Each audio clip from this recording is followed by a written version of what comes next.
And I think this is the beginning of a fruitful relation with Leiria International School, because we also have the same goal, which is to improve the region and to improve your lives in the future. Thank you all.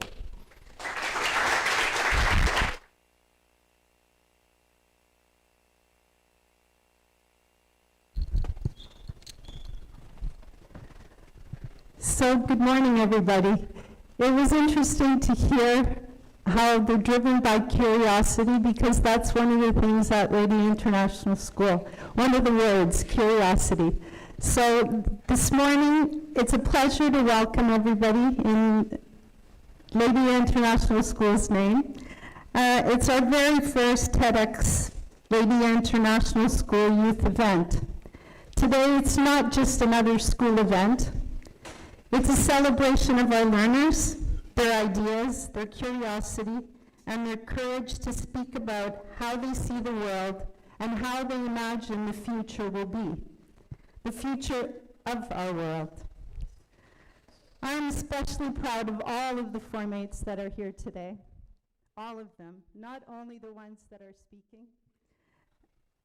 They've shown commitment, confidence, in preparing and presenting all of these TED Talks. There are forces we do not always see, yet they shape everything that we are as people. The words we carry, even the stories we believe in, and the weight that we all hold inside of us. Today gives space for those ideas to be spoken out loud by our learners. They'll be explored, and us listening will understand so many different ideas, so many different feelings, so many different perceptions. To our 16 students that are speaking here today, good luck. You have something meaningful to share, and we're all here to listen and to learn so much from you. I would also like to extend a sincere thank you to our guest speakers and to Startup Leiria for their support and contribution to making this event possible. At our school, Leiria International School, we believe education is not only about knowledge, but about helping students become reflective, principled, and purposeful learners. It's about encouraging students to be inquirers, to communicate with confidence, and to treat others with respect and open-mindedness. When we see today what's going to happen, that's exactly it. Learners taking ownership of their ideas, of their feelings, of what's important to them, of their perceptions, of their some life stories, of their past, others with research. They're sharing meaningful perceptions and perspectives, and a community, us, ready to listen, to reflect, and to respond. What begins here today doesn't only stay on the stage, not on this stage. It continues in our classrooms back at school, in our conversations we have with each other, in the way we learn, the way we support, and the way we respect each other. So thank you, and I hope you all have an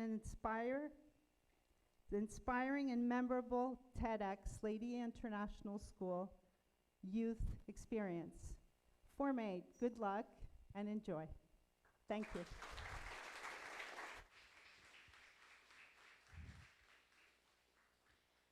Every great TED event begins with a voice that sets the tone. Your identity is your superpower.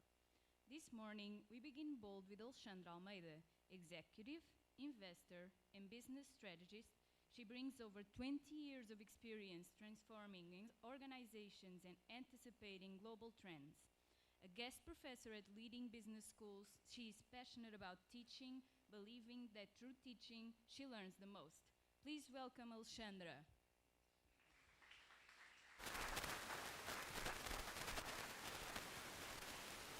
Good morning, everyone. Most of you are trying to figure out who do you want to become. Everyone listening? Hello? Okay. So most of you are trying.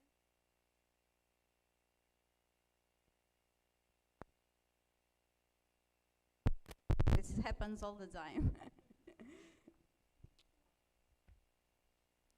Obrigada. Starting again.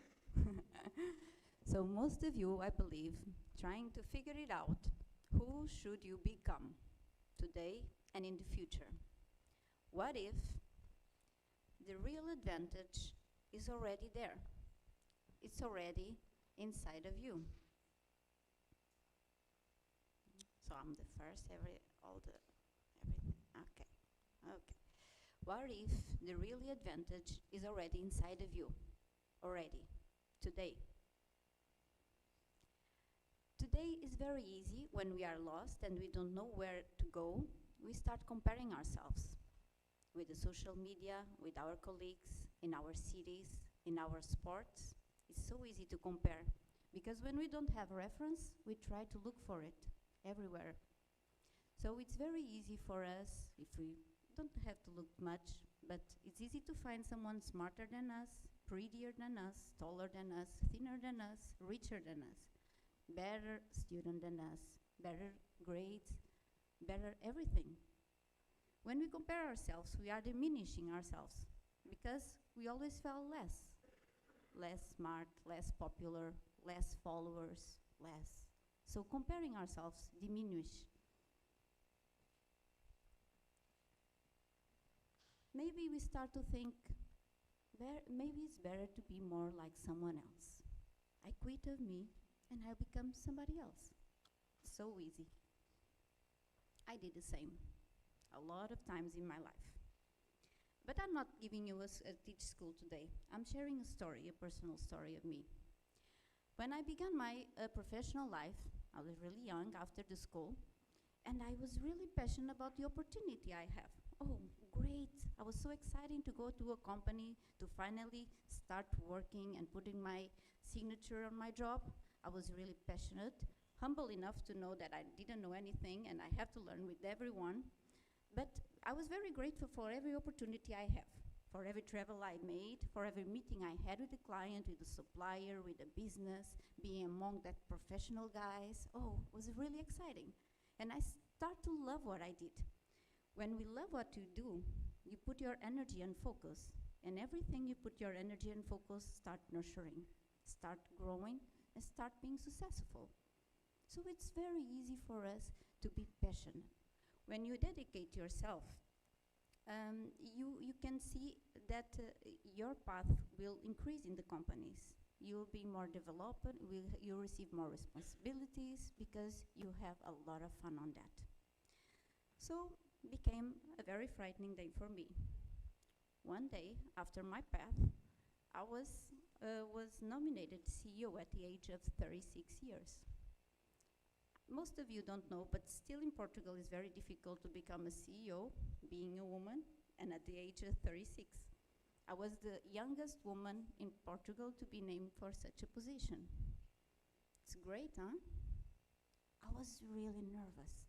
I received like a bump in my belly when I received this news. Was in a meeting I was not expecting, and somebody came up with my name for the meeting saying that I will be appointed the next CEO of the company.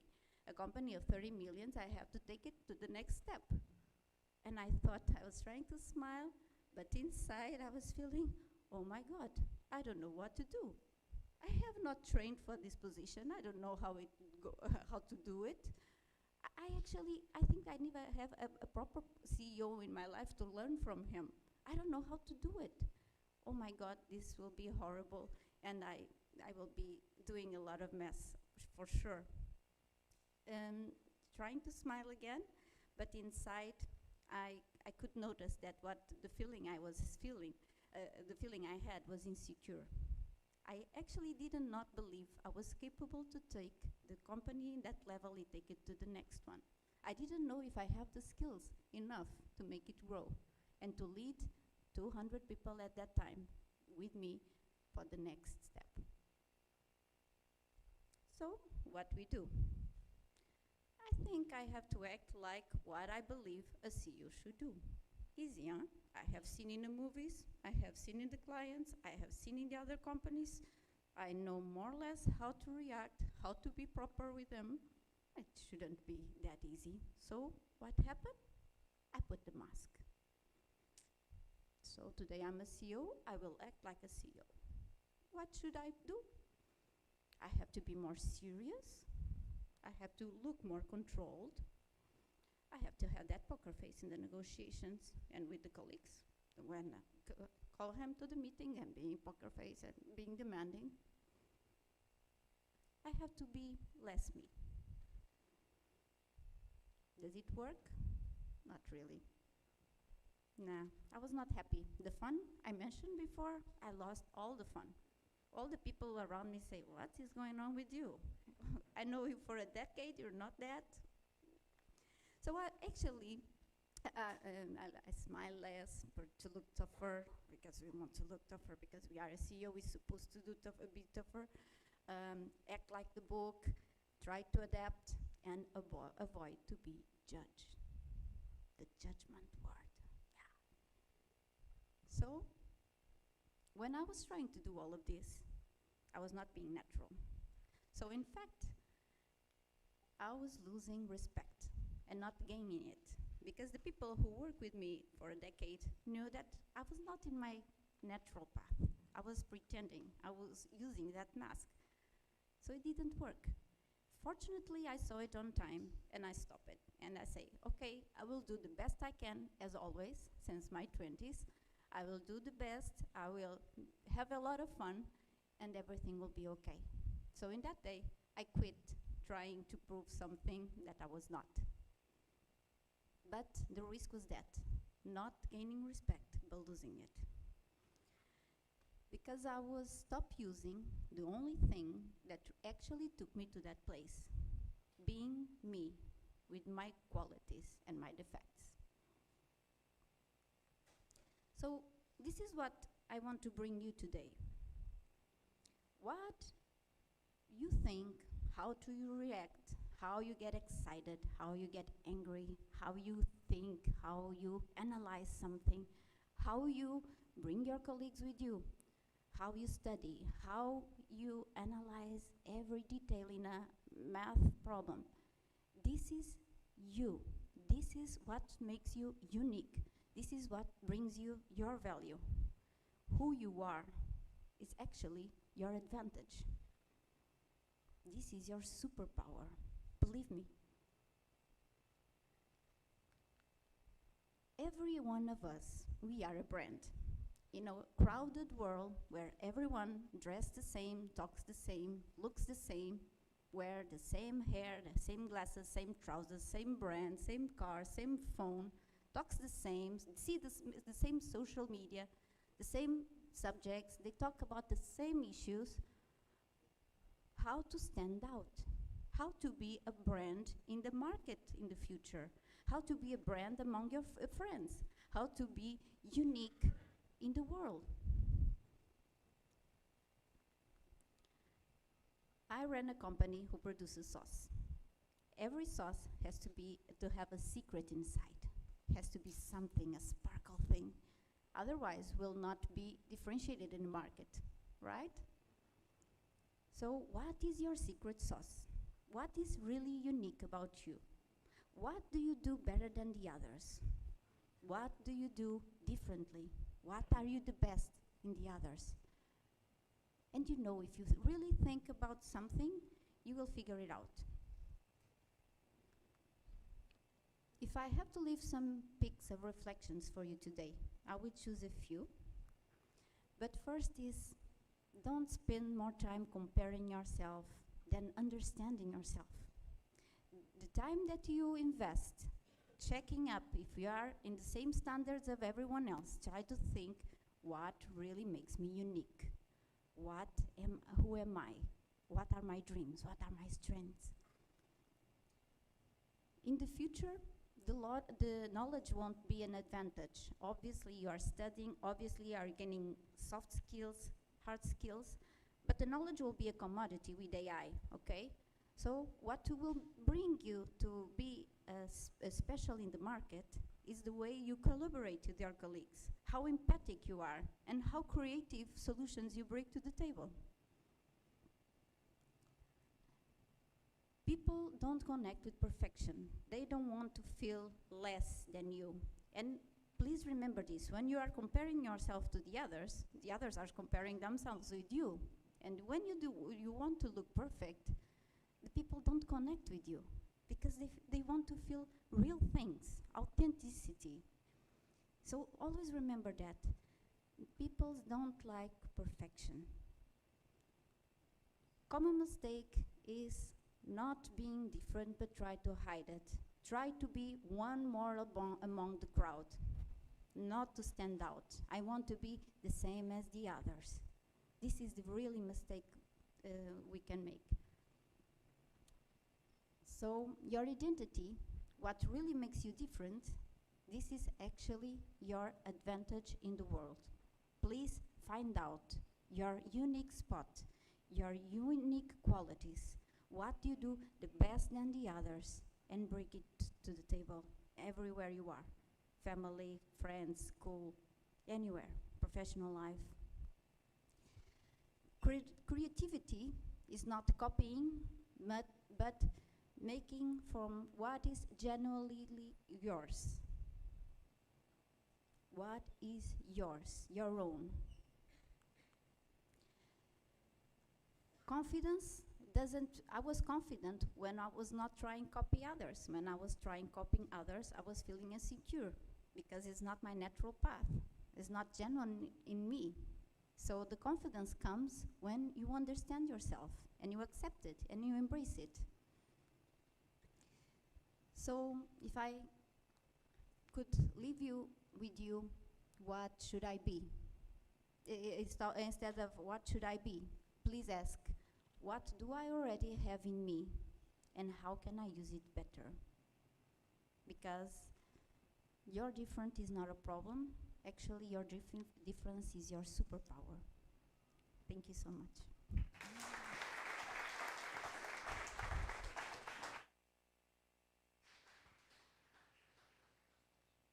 So it's time to welcome our first speaker from Liege, Alexandra Araújo.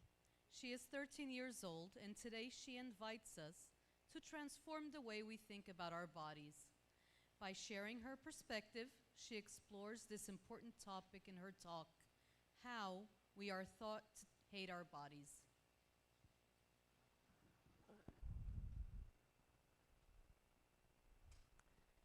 Hello everybody, my name is Alexandra Araújo, and today I'm going to be talking about the body that we're taught to hate. So, we did not start in a negative partnership with our bodies. I have never seen a child lament the size of their thighs, like looking in the mirror and saying, "Mom, why are my thighs so big?" Or the squishiness of their bellies.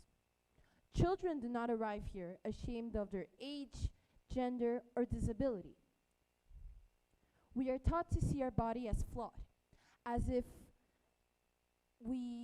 every single day, we think, when we look in the mirror, we think that something is wrong with us through the people we meet every single day, through mean comments and social media.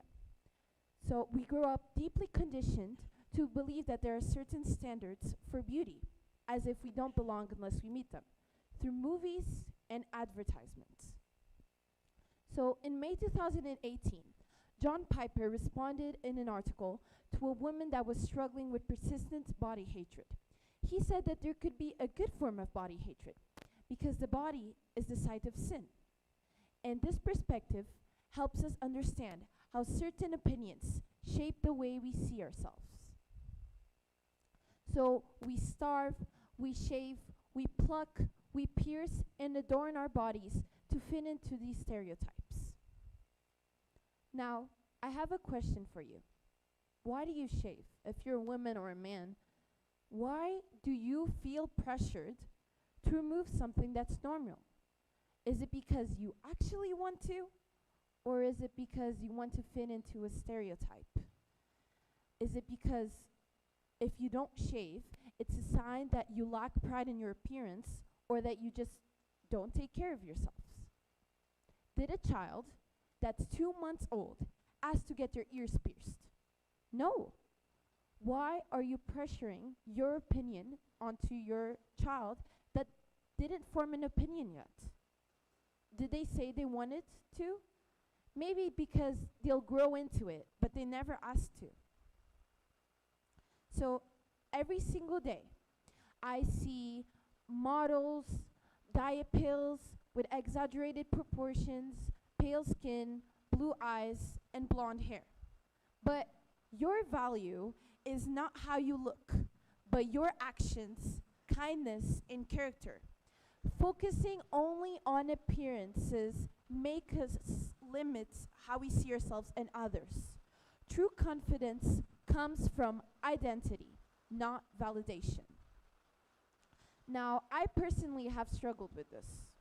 I struggled with persistent body hatred and disordered eating. And I know for a fact that I won't be the last unless the way we speak about our body completely changes. My problem was also comparing myself too much.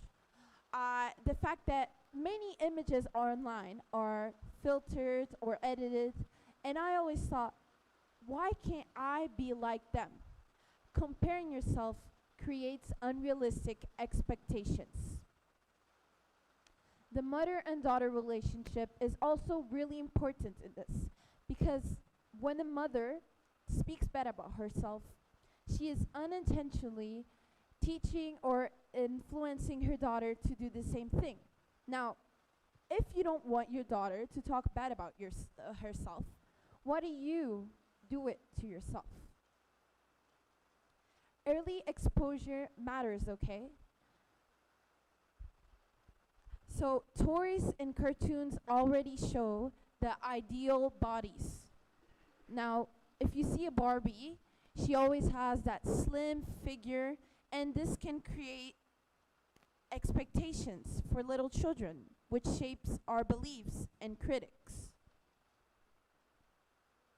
What you should take from my TED Talk is to always love yourself first.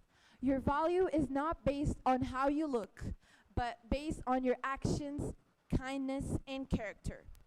True confidence comes from identity, not validation, as I said before, and we need to break this cycle. I know that I talked mostly about women because they are the ones mostly affected, but men struggle with this too. This is destroying our lives. Thank you.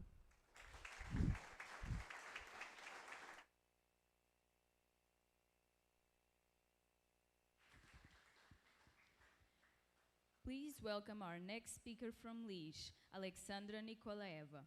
Over the next few minutes, she will share a touching story about friendship in her talk, The Silence of Ending Friendships.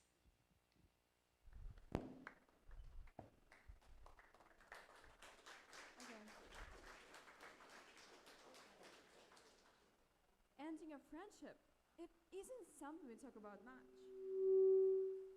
especially in that life.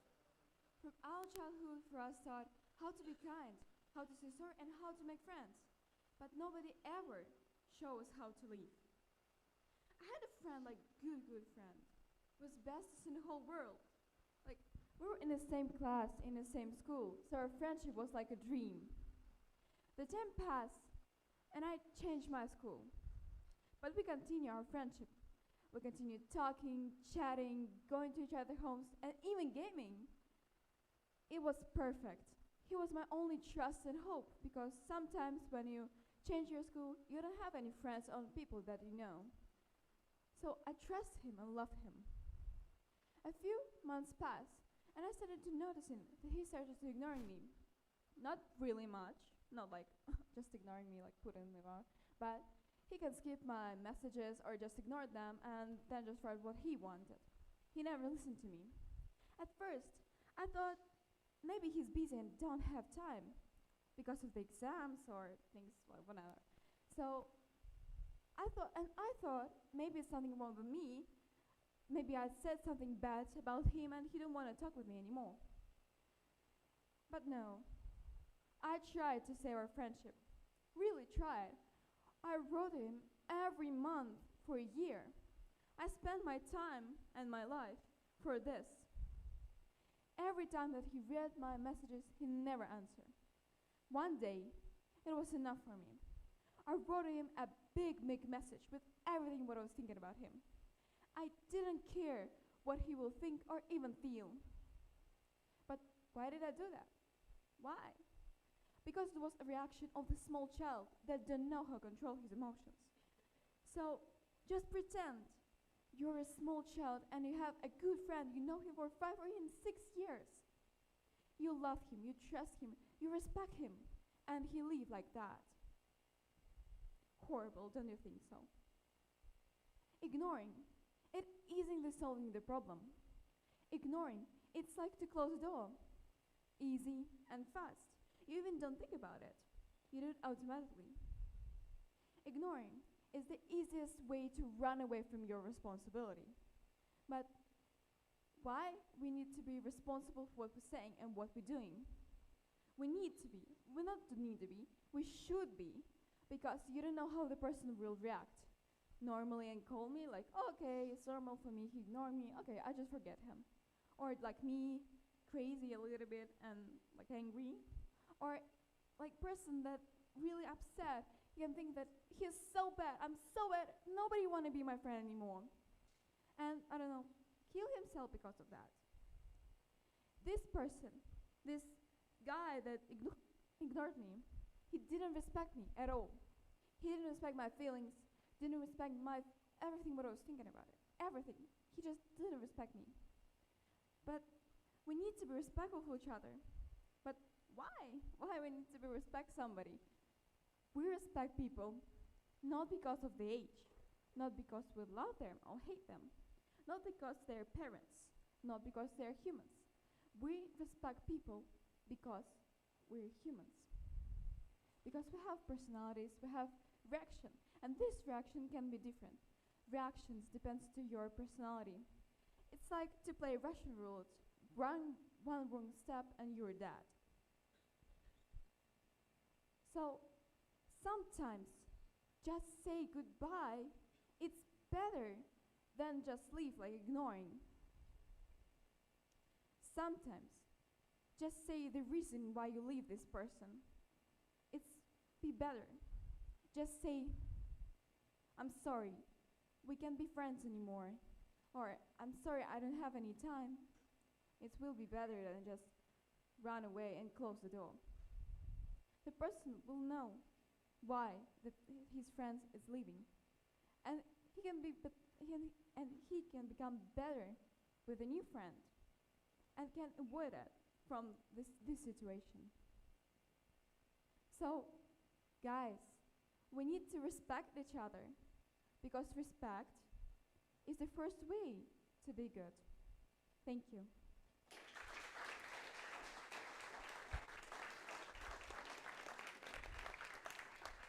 At just 24, Anna Marx is already making an impact in the field of psychology.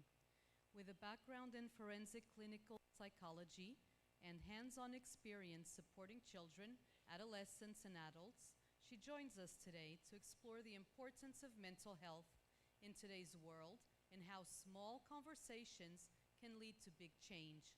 Please welcome Anna Marx.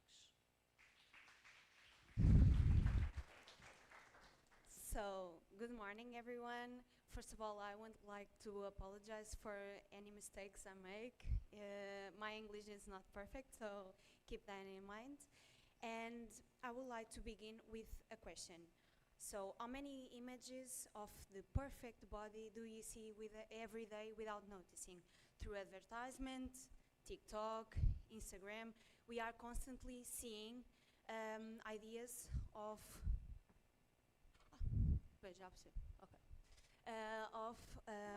how our body should look.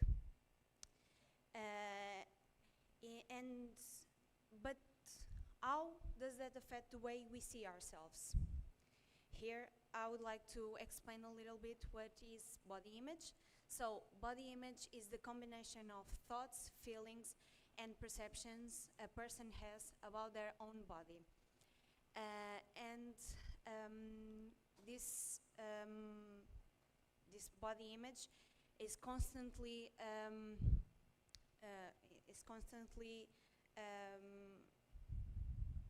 sorry. Beauty ideals are not natural or fixed, so they are socially and culturally created and change over time.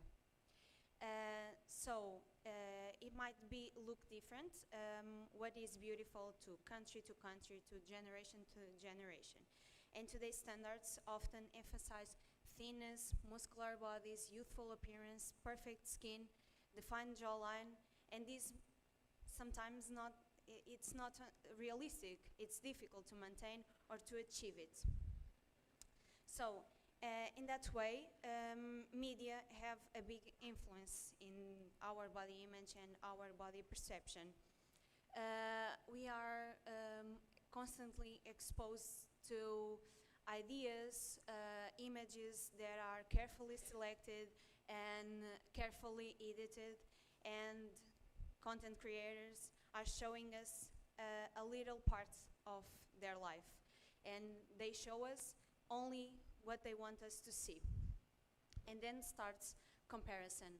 We start to compare ourselves to people we only know through a screen, and then algorithm reinforces that. We only see, so we see that type of content, and we are constantly exposed to that type of content.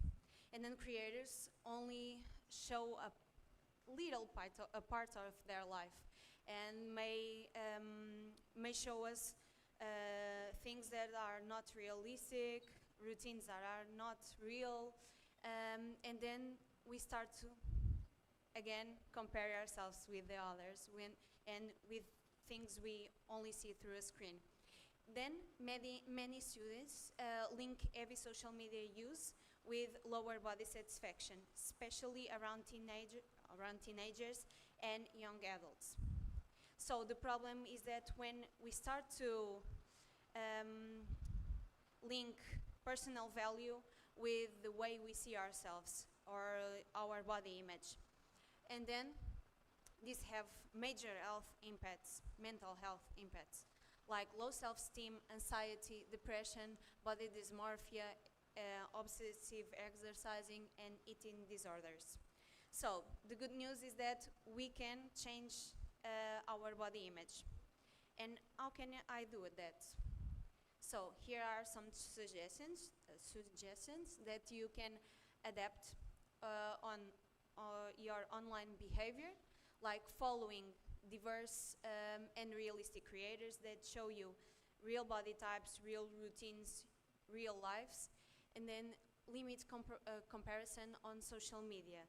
So when you start noticing that you are comparing yourselves to that one person that you see only a part of their lives, try to think, okay, but this is reality, or this is just a little part of that person's lives. Then following accounts that trigger insecurity, so you can protect your mental space and take breaks from apps when you need to, so you can come back to the reality. Then on the psychological end, you have some practices that you can practice, like self-compassion.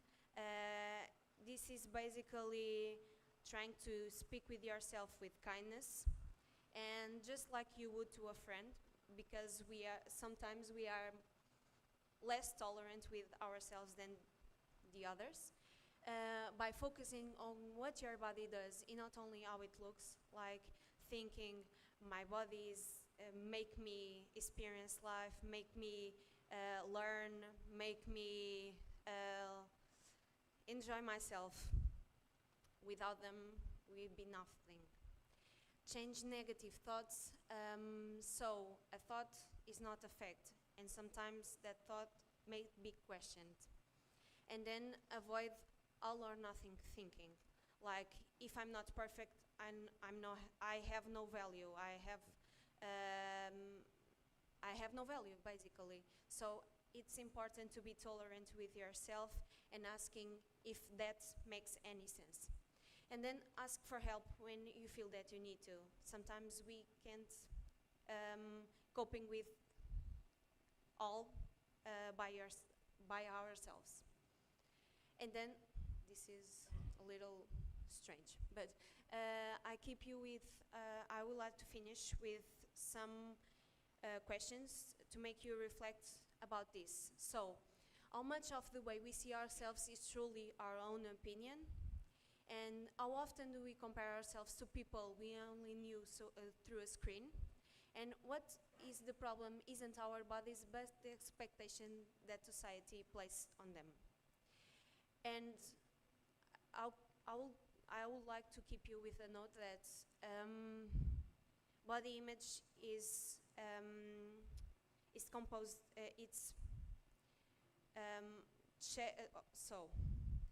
sorry. Body image is placed by society, by culture, by our experiences in life, but this can be reshaped. So you can, through awareness, through support, through compassion, you can change your body image. So thank you for your time and attention, and if you need anything, feel free to contact me.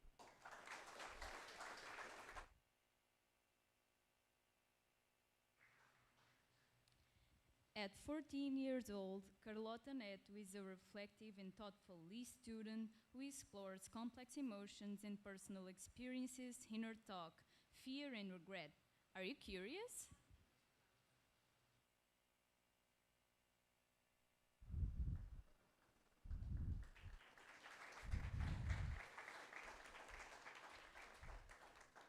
Hello, my name is Carlota, and today I'm going to talk to you about fear and regret. What if the thing stealing our time isn't social media or distractions or laziness or procrastination? What if it's actually the act of being afraid? If you ever thought about that, when you're afraid of the future choosing, you tend to close yourself in. And then, if you're afraid of failing and having bad grades, you stop trying. If you're afraid that you might be judged, you change the way you act. And if you're afraid that your dreams may not be accomplished, you stop dreaming them. Have you noticed a pattern here? Every time you are afraid, you change the way you act. In 2023, I went to Disneyland, and I was really scared of all the rides. One specific ride was Space Mountain. I was in line with my friends, but the only thing I heard were screams, and that really frightened me, so I got out of line. When I went back home, I really regretted my decision. I was really lucky to go back to Disneyland in 2024 and realize that that ride was actually really cool. But what if I never went back? Would I have spent the rest of my life wondering how that experience may feel? This may have happened to you too. Maybe one day you were in class and your teacher asked a question, which you thought of an answer to, but you weren't quite sure if it was right or wrong. So you didn't say anything because you were afraid of being judged. So when the teacher revealed the correct answer, the answer you thought of was actually correct. But you didn't say anything because you were afraid of being judged. So now you don't have participation points and the teacher doesn't know that you know the subject. Neuroscientists at UCLA made an experiment where they found out that social fear and physical pain are processed in the same areas of our brains. So every time you are afraid of being judged or speaking up in front of anyone, your brain is sending a red alert as if you're about to get punched. My point is, you can be afraid of anything you want, like spiders and snakes and clowns, but you should never fear an experience that might bring you joy, or that somebody may judge you, especially that somebody may judge you. Because every time someone looks at you, they're probably not even thinking about you, because everyone is so consumed about their own mistakes that they don't have time to judge yours. I want you to, for the next couple of seconds, Think about something that you didn't do in the last couple weeks that you now regret.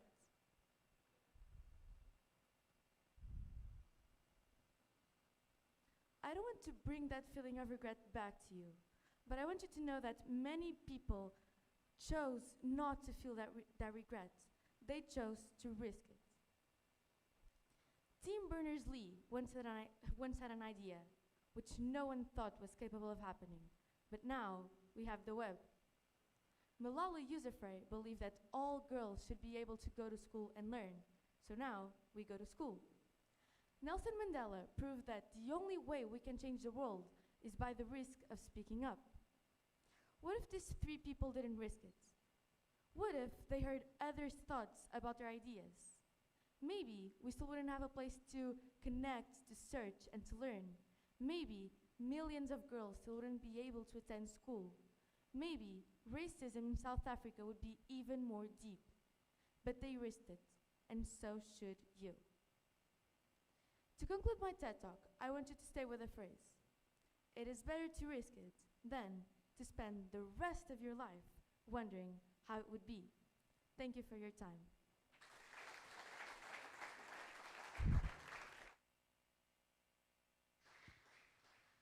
Ariana Temmerman is a 14-year-old Leash student fascinated by how running may have shaped what it means to be human. In her talk, Born to Run, she invites us to see running not just as a sport, but as a defining force in human history.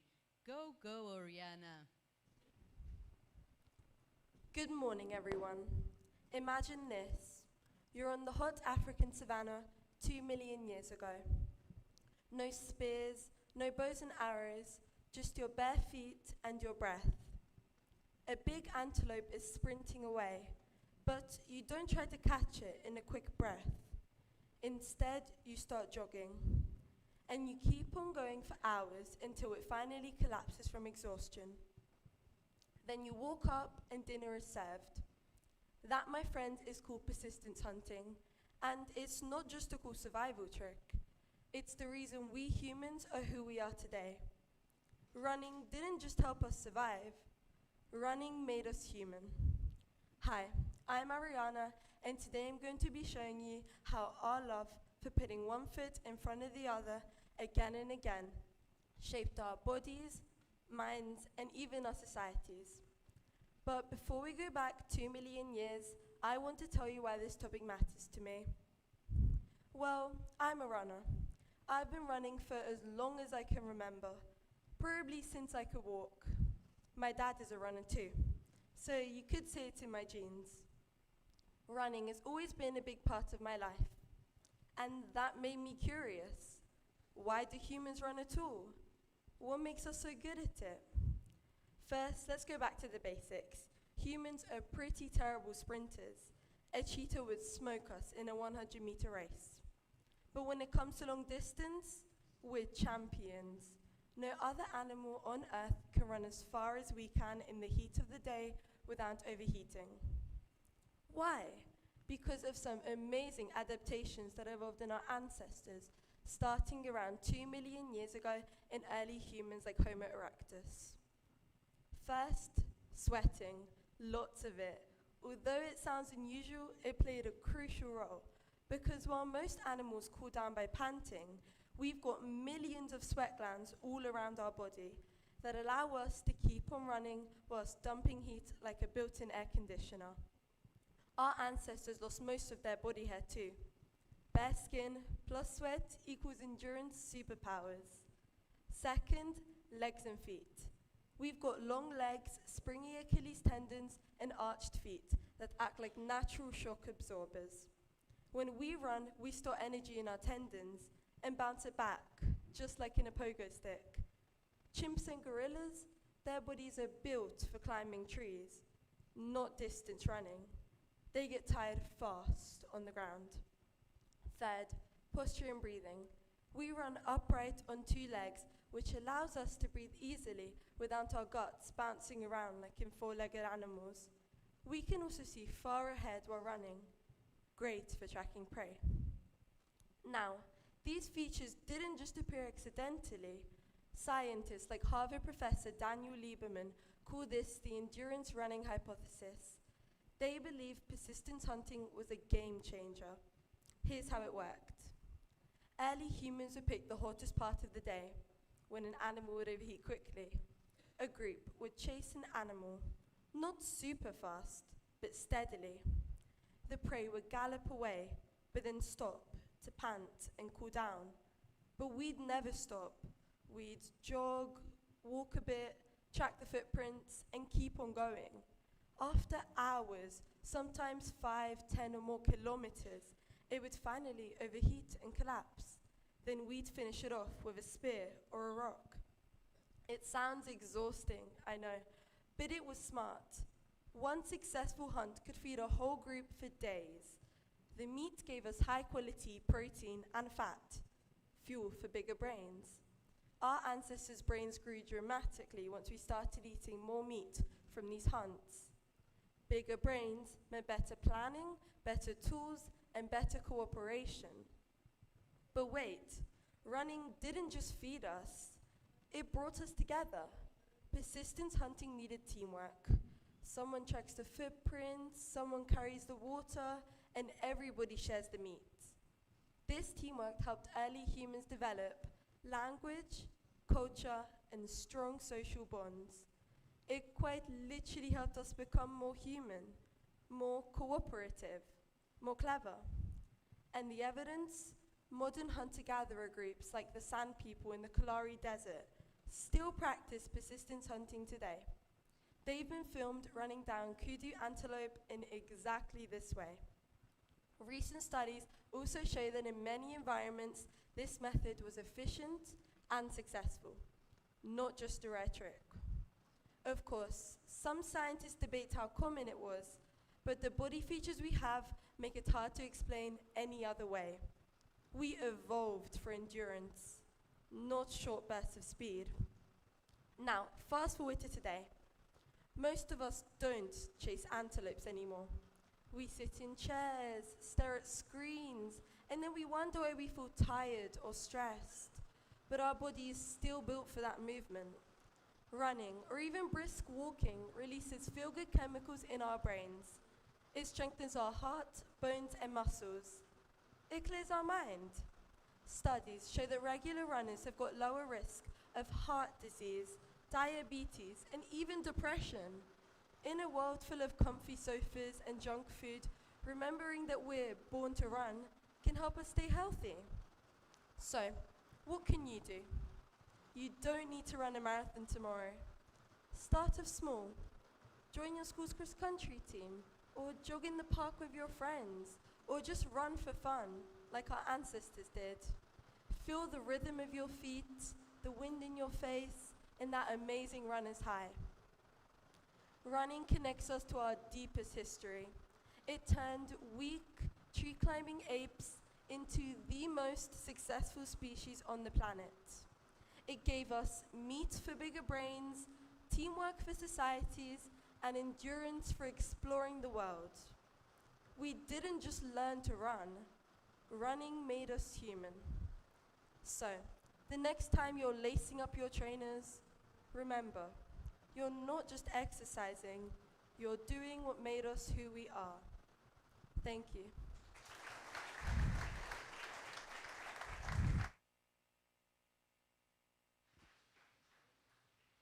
No one is the villain in their own story, says Francisco Arga Lima, former president of ELSA. In this role, he led the international board, built strategic partnerships, and helped coordinate a network of over 60,000 lost students across 43 national groups. Please welcome Francisco, and thank you for sharing your story, walking in their shoes, empathy that makes us grow.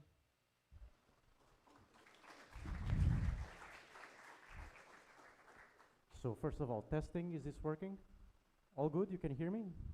Perfect. So, hello everyone, thank you for having me. I think first of all, I would also like to thank the invitation. I think mostly for us, the older speakers, this is much of a young people's dream to be here in TEDx and give a speech, so also thanks a lot for that. When I was planning the topic for today, I was thinking of what can I tell young students and what input can I give you on empathy. And I thought sharing you basically a life lesson that I learned and something that I think I would like to have heard it myself when I was your age. And just to start, I want you to imagine something quite simple, quite frequent that happens in your life. Imagine you're arguing with a friend, right? Imagine you're discussing something, maybe it's a group project. Imagine you're talking about something someone said, and in that moment you are sure you're right. You're completely sure that you are right in your point, and the other person, they simply don't get it. They don't understand the point. Maybe they're being unfair, maybe they're being irrational, maybe they're simply the villain in this story.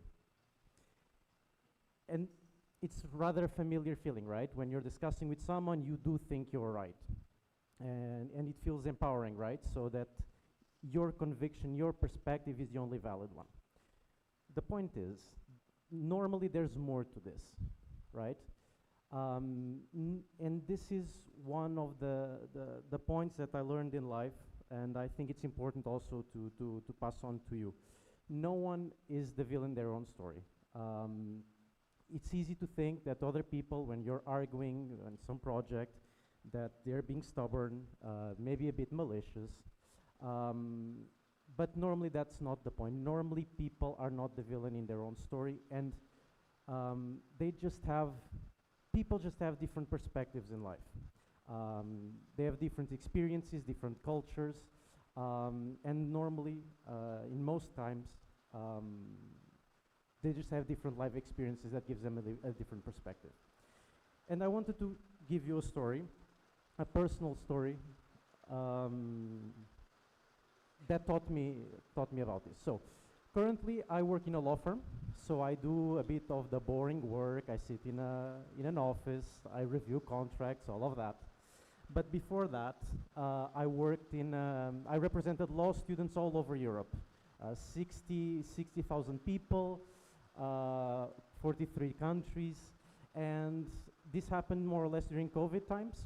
So when it was everything remote, we were stuck at home, and we had to plan an event. We had to plan our General Assembly, where we gather the representatives of each country for a week in a single city, and we had to take care of all the logistics. So where do people sleep?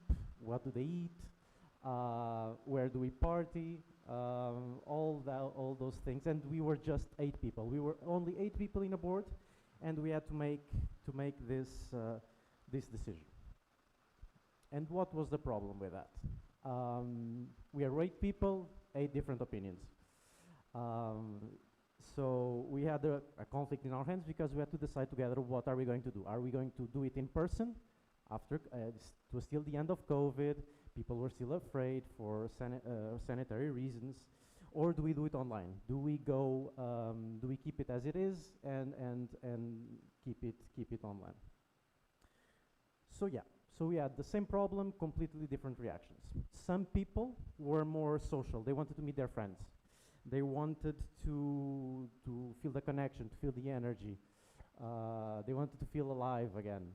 Others were more risk-averse, right? So especially people that were in other associations and other projects in life, they felt, well, we're organizing a big thing. We can't afford this risk. This is a big financial burden. We are a bit afraid of how this is going to go. And also, this was an international environment, so we were 8 people from 8 different countries, Portugal, Spain, Romania, Azerbaijan, everywhere. And so, given their culture, given the way we were taught, the way our education went, some were more structured, follow the rules, follow the procedures. Others, a bit maybe us, Portuguese, I don't know if this is everyone's input, we were a bit more relaxed, let's go with it, let's see how this goes. So we also had not just different opinions, different cultures, and different reactions. And what made this all difficult was each one of us thought we were right. Each one of us thought we had the correct answer, and that's the answer we should have gone with.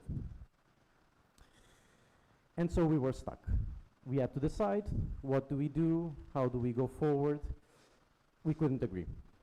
And so the big change was precisely this, to stop looking at an opinion at face value, and start looking at the interest. What lies behind that person's stance?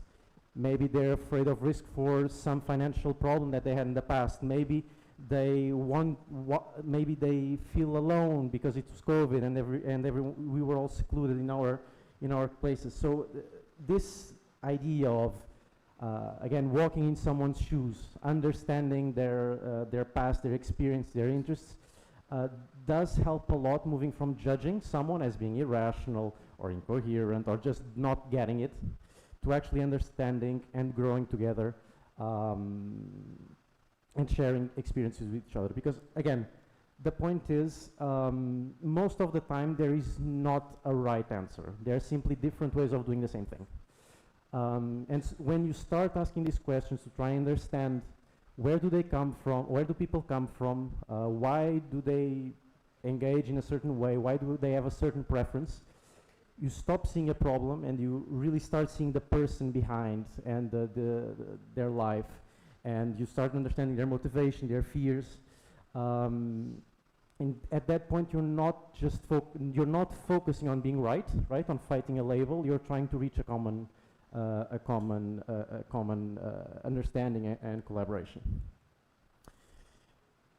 And we did this. We understood the points, the motivations of each one. We ended up organizing the event in physical format in Italy. But we didn't do it blindly, right? So we took in consideration the financial fears of some people. We also took the more optimistic ones to help us organize it, and we ended up organizing it. No financial loss. We did all get COVID because it was the end of COVID, so we still had a bit of that. So again, not everything was perfect, but it was a great experience that we were able to socialize, bring our friends back together. And it wasn't just about someone being right. It was about all of us working together for a common goal and a common understanding. And again, this story is mine, my own. I could have brought you some legal related things, but I think that would have been very, very boring for you. So I tried to bring something a bit more relatable. But this is also something that happens in your life, right? In your group projects, your friendships, deciding where do you go for dinner, if you have sushi, pizza, if you like pizza with pineapple or not, whatever discussions you have among yourselves, and also in your personal life, in your actual jobs. For example, again, legal stuff, contract negotiation, relationship with clients, relationship with counterparties. It's a skill. Understanding the other party and what moves the other party is something that will be very, very useful also in your future professional life. Especially because, again, growing up is something uncomfortable, right? Not just because your professors ask you to do homework that you really don't want to do. It's because you're put in situations where you're facing different experiences. You're facing the unknown. But it's precisely where you meet this unknown, different cultures, different perspectives, different opinions, different motivations, that you actually grow. And you're able to grow with your colleagues, with your friends. And you're able to grow together. And when next time you meet someone and you disagree and you just say to yourself, these people don't make any sense at all. Maybe those other people are saying the same about you. So don't just presume they don't know what they're talking about. Try to understand where they come from. And instead of trying to win every conversation, try to grow up together. Thank you.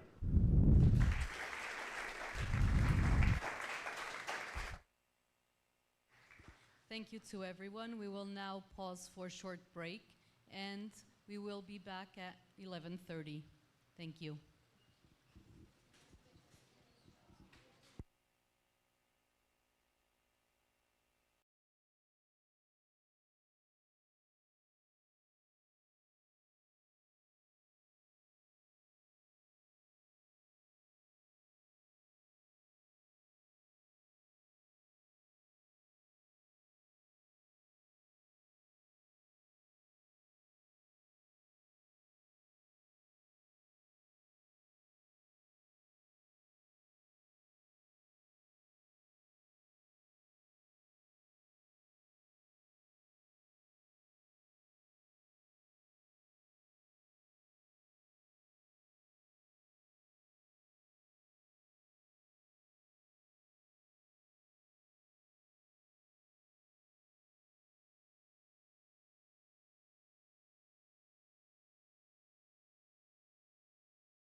something special. Welcome to TEDx. This TEDx event is part of a global conversation that takes place every day in every corner of the world. In schools, in theaters, in workplaces, even in prisons, people gather to hear the best ideas bubbling up in their communities. More than 3,000 TEDx events are held every year in 170 countries. It's a remarkable thing. TEDx events are self-organized under a license from TED, a non-profit organization devoted to discovering and sharing powerful ideas in the form of TED Talks. It's not TED itself, but your local TEDx team of volunteers that has done all the work to put on today's event, including booking all of the speakers. It's this team's ideas, dedication, and time that have made this possible. We really hope today's program sparks an exciting conversation. This is a day for curiosity and for skepticism, for inspiration and for action. The more you enter into it, the more you will take out. And now, on with the show. Welcome to something special. Welcome to TEDx.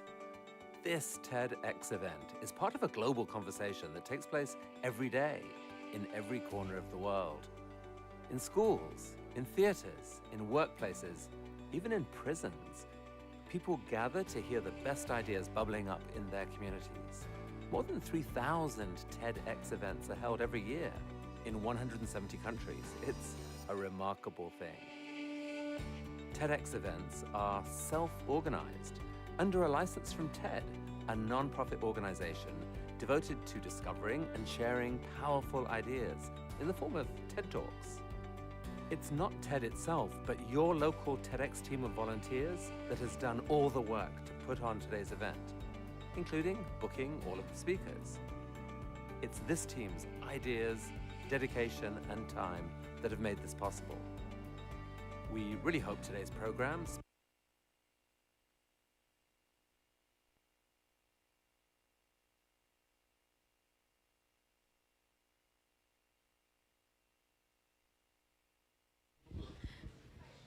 Hello again, welcome back. We are now going to restart and watch a little video about TEDx experience. Welcome to something special. Welcome to TEDx. This TEDx event is part of a global conversation that takes place every day in every corner of the world. In schools, in theaters, in workplaces, even in prisons, people gather to hear the best ideas bubbling up in their communities. More than 3,000 TEDx events are held every year in 170 countries. It's a remarkable thing. TEDx events are self-organized under a license from TED, a non-profit organization devoted to discovering and sharing powerful ideas in the form of TED Talks. It's not TED itself, but your local TEDx team of volunteers that has done all the work to put on today's event, including booking all of the speakers. It's this team's ideas, dedication, and time that have made this possible. We really hope today's program sparks an exciting conversation. This is a day for curiosity and for skepticism, for inspiration and for action. The more you enter into it, the more you will take out. And now, on with the show. Welcome to something special. Welcome. Okay. Marta Baixo dos Santos is a lawyer and a social impact leader at EDP, where she coordinates the global volunteering program. In her talk, Empathy, an Act of Courage, she explores how small acts of empathy can transform relationships, communities, and the impact you create. Please welcome Marta.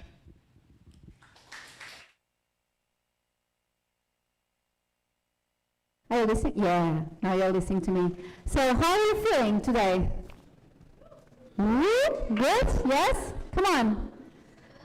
Good? Yeah, okay. So I'm going to talk about courage. Do you have courage? Who has courage here?